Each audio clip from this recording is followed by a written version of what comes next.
یہ ان سے ہی پوچھ لیتے ہیں، نہیں کہ زبانی کوئی پکڑا گیا اس کیس میں؟ بسم اللہ الرحمن الرحیم۔ السلام علیکم ناظرین کرام، میں ہوں عبدالباسط سواتی اور آپ دیکھ رہے ہیں میرا ڈیجیٹل چینل۔ ناظرین کرام، پہلے آپ یہ ویڈیو دیکھیے پھر اس پر ڈیٹیل میں بات کرتے ہیں۔ نہیں مائی لارڈ، کوئی نہیں اس میں گرفتاری ہوئی تھی اور آپ ان کی شکلیں پہچان سکتے ہیں؟ میں بالکل پہچان سکتا ہوں ان کی شکلیں۔ ایک چیز بتائیے، پولیس والے آپ کے پاس آئے، ان کے پاس ایک ہوتا ہے آرٹسٹ، اسکیچ بناتے ہیں کہ بھئی یہ کیسا ہے، پھر وہ اخبار میں دیتے ہیں کہ اس کی ہمیں تلاش ہے، ایسی کوئی بات ہوئی؟ پولیس والوں نے اسکیچ ضرور بنایا تھا لیکن کوئی اشتہار نہیں دیا تھا۔ فنگر پرنٹس بھی تھے ان کے، لیکن ان کا نادرہ نے کہا نہیں شناخت ہو رہا۔ اس کے علاوہ وہ میرے اپارٹمنٹ پر اپنا موبائل یوز کر رہے تھے، لیکن پولیس نے جیو فینسنگ نہیں کی تھی اس کیس کی۔ اور میں نے جو ایف آئی آر دی تھی اس میں کیونکہ جو حملہ آور تھے انہوں نے خود اپنا تعارف کروایا تھا، لیکن تو آپ کی انویسٹیگیشن رپورٹ میں کیا نکلا؟ کچھ آپ کو پتا ہے؟ شاید میں بھی it's not fair to ask you, آپ تو ضبط اٹارنی جنرل نہیں تھے، آپ کو کچھ پتا ہے کہ یہ انویسٹیگیشن رپورٹ میں کیا انہوں نے معلومات کی؟ بھائی اگر ایک شخص کہہ رہا ہے میں فلاں ادارے سے ہوں تو کم از کم ہو سکتا ہے جھوٹ بول رہا ہو سکتا ہے سچ بول رہا ہو، کم از کم معلومات تو کر سکتے ہیں نا کہ یہ شخص آپ کے یہاں کام کرتا ہے، یہ اس کی تصویر ہے، یہ اس کے انگوٹھے ہیں، ان کے پاس تو ریکارڈ ہوگا اپنے ہر ملازم کا۔ چالان میں کیا لکھا انہوں نے 173 کی رپورٹ میں؟ گزشتہ دنوں جو ہمارے پریس ایسوسیشن سپریم کورٹ کے صدر ہیں اور اسلام آباد ہائی کورٹ کے صدر ہیں، ان کی طرف سے آپ ایک چیز تو کر لیں نا، یہ مسئلہ تو حل کریں نا آپ کا۔ میں اسی پر آؤں گا، میں اسی پر آنے لگا ہوں۔ نہیں آپ ایک منٹ، یہ اگر آپ کو پتا ہے کس نے کیا، ہمیں نام بتا دیں، ہم ان کو کہیں گے اس کی تفتیش کر لیں۔ مائی لارڈ میں اسی پر آنے لگا ہوں، آ جائیے۔ میں صرف یہ کہنے لگا ہوں کہ جو ان کی پریس ریلیز تھی آئی اسٹینڈ بائی اٹ، لیکن یہ جو پٹیشن تھی I felt I am trapped to sign this petition, so I am just withdrawing from this petition.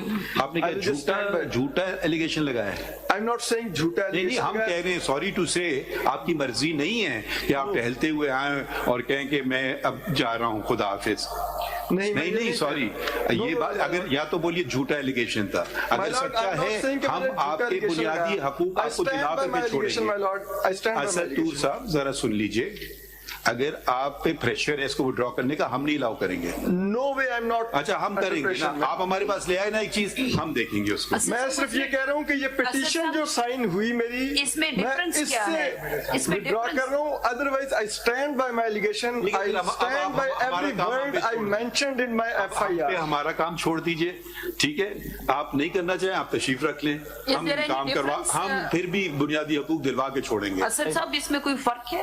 جو دونوں آپ ایک سے وڈرا کرتے ہیں دوسرے کے اوپر، دوسرا ہے ہی نہیں نا ان کا، وہ تو ایک ہی پہ آپ نے سائن نہیں کیا کہہ رہے نا، یہی بات ہے۔ Sign as I am like that time کچھ اور کہانی تھی جو سائن ہو گیا تھا۔ بتا دیں وہ بھی کہانی۔ چلیے آپ ایکسپلین کر شہزاد صاحب ذرا آپ بھی آ جائیے۔ You are now the president and with the office come responsibilities. I hope you can assume some responsibilities. But I am always ready. Ji? Ready to it. Now assist us if a matter of fundamental rights comes before us and we've taken notice of it. So we want to see it to its own. بار بار میں کہہ رہا ہوں، کب تک ہم ماضی کی غلطیوں کو دہرائیں گے؟ ہم تو تیار ہیں غلطی تسلیم کرنا، یہاں تو بھئی معافی مانگنے کی بات دور کی، تسلیم تو کوئی کر لینا اپنی غلطیاں، یہاں تو موقع بس دیکھا جاتا ہے، یہ موقع میں میرا فائدہ ہو رہا ہے تو ٹھیک ہے۔ سر رجسٹرار آفس سے بتا سکتے ہیں کہ ہم خود کہہ رہے ہیں نا، ہم اس میں گناہ گار ہیں کہ کیس نہیں لگا، کیوں نہ ہم سچ بولیں؟ میں سب غلطیاں اپنے سر پہ اٹھاؤں؟ بالکل نہیں اٹھاؤں گا۔